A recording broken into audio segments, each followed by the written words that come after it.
Masih banyak kayaknya yang masih menebak-nebak atau mungkin belum tahu seperti apa kronologinya, dan di sini aku akan mencoba menjelaskan berdasarkan dari sisi rekordan CCTV ya. Jangan di-skip dulu, yuk kita lihat.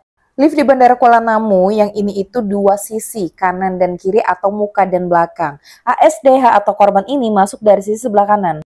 Mungkin beliau nggak notice kalau di sini juga pintu. Beliau baru sadar ketika mungkin dia udah pencet itu lantai berapa, tapi kok nggak kebuka yang sebelah sini, padahal yang kebuka yang sebelah sininya ya kan. Nah beliau mulai bingung tuh, dia nelpon sepertinya cari bantuan. Dan korban masih fokus untuk buka pintu lift yang sebelah sini, dan ketika kebuka, sekali lagi kita ulang. Kita rewind sekali lagi detik-detik sebelum ASDH ini jatuh ketika pintu lift terbuka, dan kita saksikan, iya.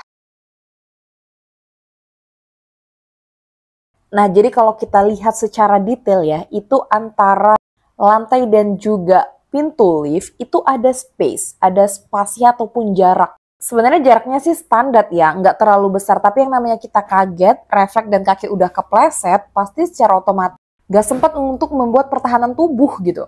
Dan kalau kita bahas lagi dari preskon pihak kepolisian, klarifikasi berdasarkan dari pihak keluarganya, ASDH ini sempat menelpon. Nah, mungkin yang tadi ya, cuplikan saat dia nelpon di dalam lift, kalau dia itu sempat kesulitan di dalam lift. Dan mereka ini ternyata sekeluarga berlima ke bandara.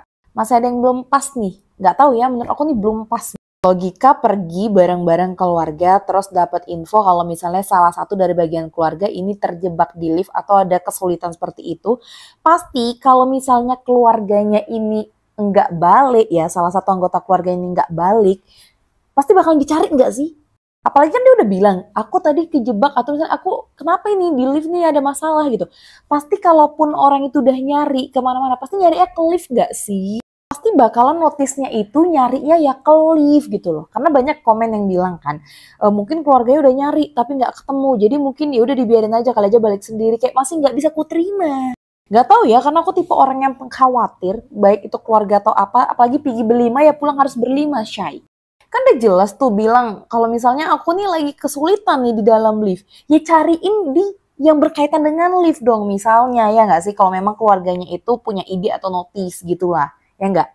Aku nggak tahu ya perspektif kalian menilai lift itu seperti apa, tapi bagi aku sendiri, lift itu adalah salah satu tempat yang lumayan membahayakan seperti eskalator.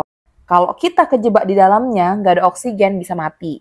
Kalau misalnya katrol atasnya itu putus dan tiba-tiba itu lift terjatuh dan terhempas, kita juga bisa mati. Karena langsung ditarik gaya gravitasi bumi kan, tup gitu, dan kita dapat hentakan di dalam lift itu. Apalagi kejepit lift. Karena banyak lift sekarang itu kurang safety, jujur aja.